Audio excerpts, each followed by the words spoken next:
Hi, my name is Raven and I am a second year tutor at the Edison Writing Center. Today I'm going to speak to you about how to present both sides of the argument. Remember, presenting both sides of the argument is the second part of your introductory paragraph. If you want to see how to create a hook or a thesis, click on the other hyperlinks to skip to the different parts of the video. Now let's get started. So the purpose of presenting both sides of the argument is to be reasonable and consider both sides of the debate. The second thing is to present both sides in a neutral manner. Lastly, you also want to give the reader two different approaches to the prompt question. For example, let's say you got in trouble and you wanted the principal to believe why the incident was not your fault. You first want to tell them your side of the story so that they can understand what happened during the situation.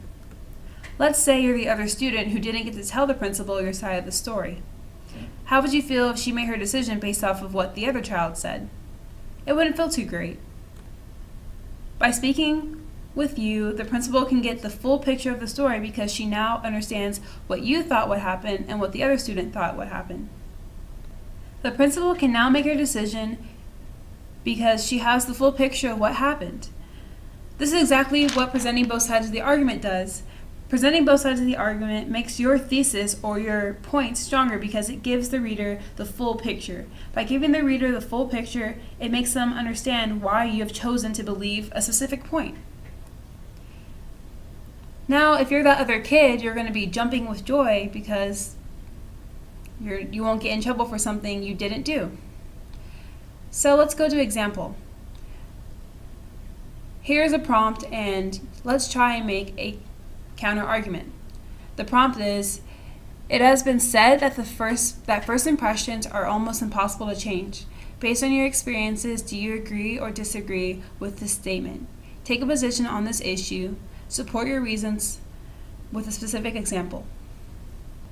Now you try to make a counter argument based off this prompt.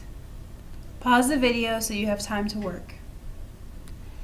If I made a counter argument based off this prompt, I of course would say, I think first impressions are possible to change.